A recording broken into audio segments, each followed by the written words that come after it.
Did you know over 100,000 drivers in the UK misfuel their cars every year? Most people don't realize the damage until it's too late. So what actually goes wrong when diesel meets petrol? Picture this.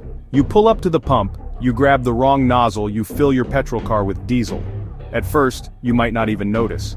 Diesel nozzles are bigger, but sometimes they still fit, especially on older cars. Here's the science. Petrol engines rely on spark plugs. They ignite a fine mist of fuel and air. Diesel is thicker, it needs compression to explode. When diesel enters a petrol system, it messes everything up. The spark plugs can't ignite it properly, and the engine just coughs, splutters, refuses to start at all. But if you actually drive off, things get ugly fast. Diesel coats your spark plugs and fuel system, leading to misfires, thick smoke engines stalling completely. It's like pouring syrup into a soda machine. It gums up the works. Worst part? Even a small amount of diesel can cause expensive damage. You're looking at draining the fuel system, cleaning or replacing parts, a hefty bill from your mechanic. So, what should you do if you misfuel? Simple. Don't start the car.